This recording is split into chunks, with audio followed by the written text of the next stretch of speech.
Bismillah, Assalamualaikum warahmatullahi wabarakatuh. Hilyatul Talibil Ilm, perhiasan seorang penuntut ilmu.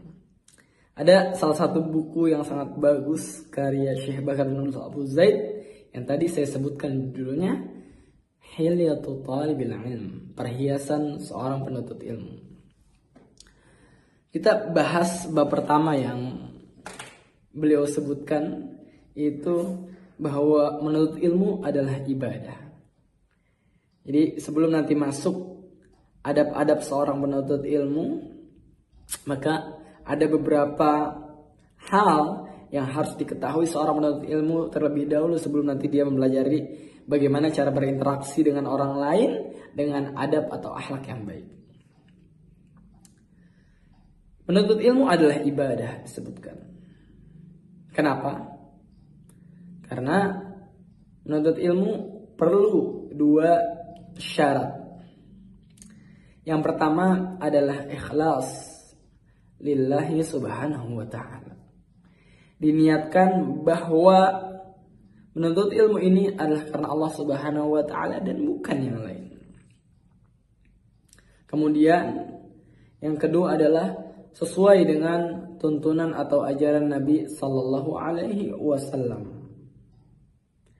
Nah, dua syarat ini selain menjadi syarat menuntut ilmu, juga menjadi syarat diterimanya ibadah. Maka ketika salah satu dari dua syarat ini tidak terpenuhi, maka ibadah itu akan tertolak. Kita lihat bagaimana Allah menjelaskan dalam Quran surat Al-Baqarah ayat kelimanya. Kata Allah, "Wa ma umiru illa liya'budullaha mukhlishina lahuddin." Kata Allah, dan tidaklah kalian diperintahkan, kata Allah, umiru illa liya'budullaha mukhlishin, melainkan untuk beribadah pada Allah Subhanahu wa taala dalam keadaan ikhlas. Inilah syaratnya. Untuk diterimanya ibadah maka harus diniatkan karena Allah Subhanahu wa taala. Inilah dimaksud ikhlas.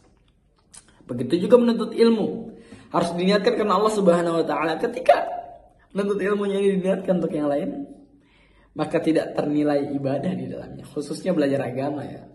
Kalau seseorang ingin belajar agama tapi tidak diniatkan karena Allah Subhanahu wa taala, hati-hati.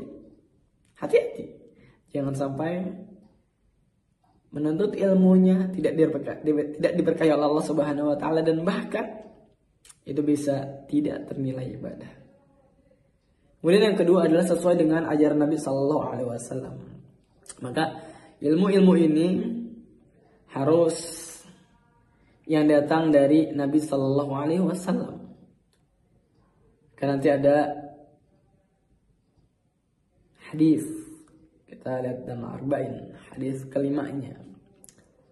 Kata Nabi, "Man ahdatsa fi amrina hadza ma laysa minhu fahuwa rad."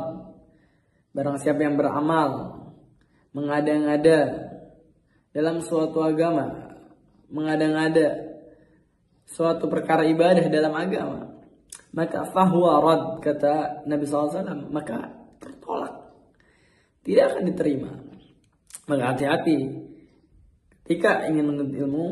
Poinnya adalah pertama harus ikhlas karena Allah Subhanahu wa taala, dan kedua harus sesuai dengan tuntunan Nabi sallallahu alaihi wasallam.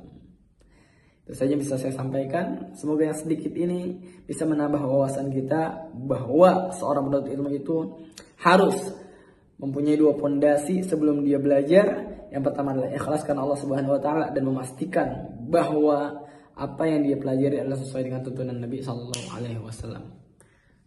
Assalamualaikum warahmatullahi wabarakatuh.